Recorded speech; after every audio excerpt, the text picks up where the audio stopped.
أعوذ بالله السميع العليم وبوجهه الكريم وسلطانه القديم من الشيطان الرجيم. بسم الله الرحمن الرحيم.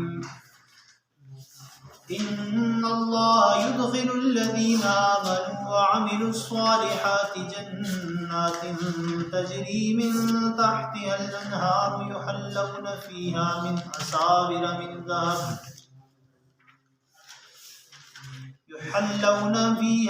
أساور من ذهب ولؤلؤا ولباسهم فيها حرير. آمنت بالله صدق الله مولانا العظیم. سورہ حج آیت نمبر 23، یہاں سے آج ہم شروع کر رہے ہیں. اس سے پچھلی آیات کے اندر آپ نے دیکھیں اللہ تعالیٰ نے دو گروہوں کے بارے میں فرمایا. دو جماعتیں ہیں، ایک ایمان والے ہیں اور ایک کیا ہیں؟ کفار. ایمان والوں کے لیے کیا ہے؟ ایمان والوں سب پہلے کفر والوں کا ذکر کیا کہ جو کافر ہوں گے ان کے کپڑے ہوں گے، ان کے جو کپڑے ہوں گے جہنم میں آگ کے کپڑے ہیں، اور ان کے اس سر کے اوپر ابلتا ہوا پانی پھینکا جائے گا. ایسا پانی ہوگا جب ان کے سروں پہ پڑے گا تو اس کے ذریعے ان کے جسم کیا ہوں گے؟ جلیں گے اور ابلیں گے، اور لوہے کے ہتھوڑے ہوں گے ان کے مارنے کے لیے. جب کبھی وہ ارادہ کریں گے کہ جہنم سے نکل جائیں، اعیدوا فیہا، ان کو دوبارہ جہنم میں دھکیل دیا جائے گا، لٹا دیا جائے گا، اور ان سے یہ کہا جائے گا کہ تم کیا کرو؟ اس جلانے والے عذاب کو چکھو، ذوقوا عذاب الحریق. یہاں تک تو کفار کا آخرت کے معاملات کا ذکر تھا. اس آیت کے اندر آپ دیکھ رہے ہیں ظاہراً جیسے نظر آ رہا ہے ہم سب کو کہ ایمان والوں کا ذکر ہوگا کہ ایمان والوں کا آخرت میں ان کا کیا احوال ہے. فرمایا ان اللہ يدخل الذین آمنوا وعملوا الصالحات، بے شک اللہ تعالیٰ داخل کریں گے ایمان والوں کو، جن لوگوں نے ایمان لایا اللہ ان کو داخل کریں گے. وعملوا الصالحات، اور نیک اعمال کیے، کس میں داخل کریں گے؟ جنات، باغوں میں داخل کریں گے. اللہ ہم سب کو نصیب کرے. آمین. یدخل الذین آمنوا، ایمان لانے کے لیے شرط اول یہ ہے، ایمان کیا چیز ہے؟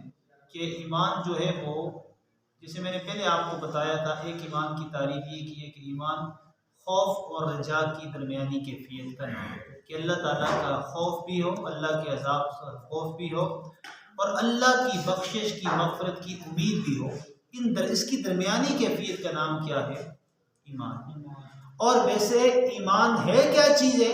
وہ ہے تصدیق بالقلب، اقرار باللسان و تصدیق بالقلب. یہ آپ نے پڑھا ہے نا، آمنت باللہ کما ہوا باسمائہ وصفاتہ وقبلت جمیع احکامہ اقرار باللسان و تصدیق بالقلب. یہ ہے ایمان، کہ میں ایمان لایا. ایمان مفصل، ایمان مجمل کا ترجمہ کیا ہے؟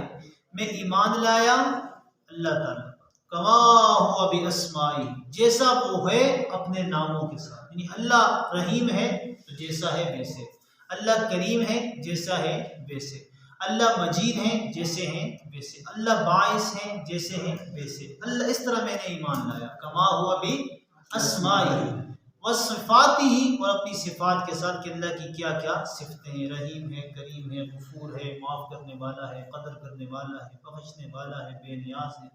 ساری اللہ کی کیا ہے؟ تعریفیں، صفات. اور وصفاتی اقرار وقبلت جمیع احکامہ، اور میں نے اس کے سارے حکموں کو قبول کیا. اس بات کا اقرار باللسان، زبان سے میں کیا کرتا ہوں؟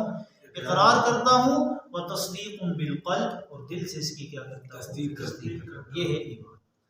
تو ان اللہ یدخل الذین آمنوا، اب یہ چیز جو انسان زبان سے اقرار، ایک آدمی زبان سے اقرار کرتا ہے، پڑھتا ہے لا الہ الا اللہ محمد الرسول، یہ پورا کلمہ پڑھے گا تو ایمان لائے گا، یہ بھی یاد رکھیں۔ صرف لا الہ الا اللہ کہنے سے ایمان میں داخل ہے بولو نا نہیں ہوگا۔ ایمان میں داخل تب ہوگا کہ لا الہ الا اللہ کے بعد محمد الرسول اللہ، یہ دیکھیں کلمے کے دو جز ہیں، کلمے کے کتنے جز ہیں؟ اگر صرف محمد الرسول اللہ، صرف اللہ کے رسول کو مانتے اور لا الہ الا اللہ اللہ کے ساتھ لوگوں کو شریک کرتا ہے تو وہ بھی ایمان والا نہیں ہے۔ اور اگر صرف لا الہ الا اللہ پڑھتا ہے اور محمد الرسول اللہ حضور علیہ السلام کو خاتم النبیین، اللہ کا آخری نبی، اللہ کا نبی نہیں مانتا تو وہ بھی ایمان والا نہیں۔ وَعَمِلُوا الصَّالِحَاتُ، اور کیا کرتا ہے؟ نیک کام کرتا ہے۔ نیک کام میں ساری چیزیں، نیک کام میں سب سے بڑا عمل کیا ہے؟ نماز۔ نماز پڑھتا ہے، زکوٰۃ دیتا ہے، حج کرتا ہے۔ آج آپ دیکھ رہے ہیں کہ بارشیں نہیں ہو رہی، علماء بھی دعائیں کر رہے ہیں اور عام لوگ بھی دعائیں کر رہے ہیں، امیر بھی پریشان ہے بارش کے لیے، غریب بھی پریشان ہے، کسان پریشان ہے کہ بارشیں نہیں ہوں۔ اور آپ ہر روز دیکھ رہے ہیں ہماری آنکھوں کے سامنے ظہر کی نماز کے بعد یا ظہر کے بعد 3-4 بجے ہوائیں، بارش آتی ہے، بادل آتے ہیں، لیکن ہوائیں اتنی تیز ہوتی ہیں کہ وہ بادلوں کو دور لے جاتی ہیں۔ یہ کیوں؟ وجہ کیا ہے؟ آپ کو پتہ ہے کیا وجہ؟ حدیث میں آتا ہے کہ جب لوگ اپنے مالوں میں سے زکوٰۃ ادا نہیں کریں گے تو اللہ تعالیٰ آسمان سے پانی کو روک دے۔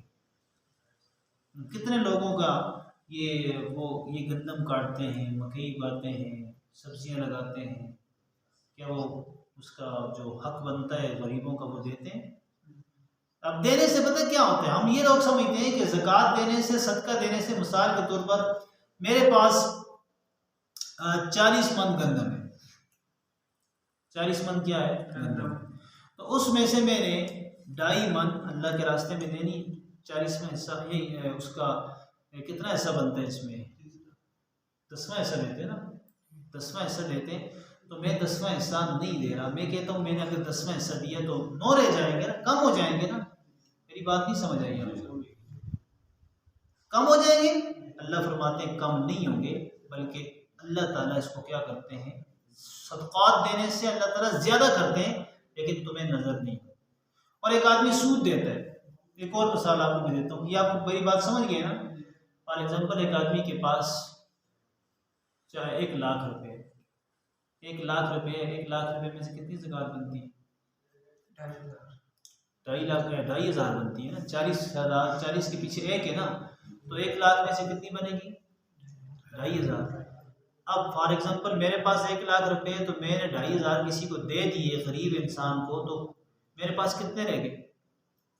97.5 رہ گئے نا۔ اب یہ میرا عقل تو میری یہ کہہ رہی ہے کہ یہاں میرے پاس میں نے دیے تو کم ہوئے، لیکن میرا رب کہتا ہے کہ ان اللہ یمحق اللہ الربا ویربی الصدقات، اللہ تعالیٰ سود کی وجہ سے مالوں کو کم کر دے اور صدقات کی وجہ سے مال بڑھتا ہے۔ یہ کیسے بڑھتا ہے؟ یہ ایسے بڑھتا ہے کہ جو آپ نے باقی آپ کے پاس پیسے بچے ہیں اس میں اللہ تعالیٰ آپ کے پیسوں میں برکت ڈالتا ہے۔ اور دوسری مثال سمجھیں، ہم لوگ یہ سمجھتے ہیں کہ سود سے پیسے زیادہ ہوتے ہیں۔ اللہ نہ کرے کہ میں کسی کو سود دوں، ایک آدمی کی بات کر رہا ہوں، کوئی ایک آدمی ہے، اس نے 1 لاکھ روپے کسی کو ادارے اس کو دے دیے۔ اب دینے کے بعد اس نے کہا کہ یہ اب تجھ سے میں نے 1 سال کے بعد یا 1 مہینے کے بعد 6 مہینوں کے بعد میں تجھ سے 1,10,000 لوں۔ تو قرضہ ہر وہ قرضہ کل سود کی تعریف ہی ہے، سود کی تعریف یاد رکھیں، کل قرض جر نفعا فہو ربا، ہر وہ قرضہ جو آپ کو واپسی پہ نفع دے وہ سود۔ سمجھ آ گئی؟ امام حنیفہ رحمۃ اللہ علیہ کے بارے میں آتے ہیں، دیکھیں اللہ تعالیٰ کے جو بزرگ ہوتے ہیں نا، جو تقوی والے ہوتے ہیں نا، کتنا احتیاط کرتے ہیں۔ ان کے بارے میں آتا ہے کہ وہ جتنے دکاندار تھے، کپڑے کے دکان جن کے پاس، تو کوئی ان کے پاس سے ادھار لے کے جاتا تو کبھی کبھی ادھار لینے کے لیے اس کے گھر پہ جاتے تو اس کے گھر کی جو دیوار ہوتی تھی نا، سنیں یہ ذرا بات سمجھیں یہ کی، اس کے گھر کی جو دیوار ہوتی تھی اس کے سائے میں بھی کھڑے نہیں ہوتے ہے نا۔ کبھی آدمی جاتے ٹک ٹک کیا تو سائڈ پہ ہو گئے کھل جائے چھاں بھی کھل جلو. تو امام حنیفہ رحمۃ اللہ علیہ کے بارے میں آتا ہے کہ وہ کسی سے قرضہ لینے کے لیے واپسی پہ جاتے, قرضے کی واپسی کے لیے جاتے تھے تو وہاں پہ وہ اس کی سائے دیوار کے سائے میں بھی کھڑے نہیں ہوتے تھے. کیوں؟ وہ کہتے تھے کہ اس کی دیوار اس کی ہے اور اس کی دیوار کے سائے میں اگر کھڑا ہو گیا تو میں نے نفع لیا نا, تھوڑی دیر کے لیے نفع لے لیا, تو حالانکہ میرے اس کے اوپر کیا ہے, قرضہ ہے, تو لہٰذا اس قرضے کی وجہ سے میں یہاں آیا اور اس کی دیوار کے نیچے کھڑا ہوا تو مجھے نفع حاصل ہوا, لہٰذا کل قرض جر نفع فہو ربا, یہ بھی سود ہے. اتنا احتیاط کرتے ہیں. اور آج لوگ سود دیتے ہیں اور یہ سمجھتے ہیں کہ اب ایک آدھ سود دیا واپسی پہ 1,10,000 ملے تو سود سے کیا ہو گیا, زیادہ ہو گئے نا, 10,000 زیادہ ہو گئے. حالانکہ ہماری عقل کہتی ہے 10,000 زیادہ ہو گئے, لیکن اللہ کہتے ہیں یمحق اللہ الربا ویربی الصدقہ. میں بات یہ کر رہا تھا کہ اعمال صالحہ ضروری ہے, زکوٰۃ دینا, نماز پڑھنا, زکوٰۃ دینا, حج کرنا, یہ بڑے بڑے اعمال جو ہیں, جو 5 ارکان اسلام ہیں. روزہ رکھنا, روزے کتنے لوگ کھا لیتے ہیں, کہتے ہیں جی روزہ نہیں رکھ سکتے. بھائی کیوں نہیں رکھ سکتے؟ پھر اس کے بعد حج, کتنے لوگوں پہ حج واجب ہوتے ہیں, ضروری ہوتے ہیں. آپ کو پتہ ہے اگر آپ کے پاس حج کے ایام آ گئے اور آپ کے پاس حج کے لیے پیسے موجود ہیں, آپ یہ کہتے ہیں جی میں اپنی تین بیاہ کرا سکتا ہوں, پیسے نہ بڑے پتر کا بیاہ ہے اسے تو جمع کی تھی, تو آپ گنہگار ہیں. آپ کو بیٹے کی شادی یا بیٹی کی شادی کرنے سے پہلے آپ کے اوپر حج فرض ہو گئے, تو لیا لوگ حج کرتے نہیں کرتے. پر اللہ تعالیٰ ہمیں معاف فرمائے اور ہم نیک اعمال کرنے کی توفیق عطا فرمائے. ان اللہ يدخل الذين آمنوا وعملوا الصالحات جنات تجری من تحتها الانہار, جس کے سامنے نہریں جاری ہیں, باغ ویسے باغ ہیں, یحلون فیہا من اساور من ذہب, ان کو وہاں پہ پہنائے جائیں گے سونے کے اساور. دنیا کے اندر ہم لڑکیاں بنی جڑے بڑے منگنی والے جڑے منگا ہوا تھا سی منا گا منگ نہیں ہوتی. اچھا تو سمجھ آئی کہ نہیں ہے؟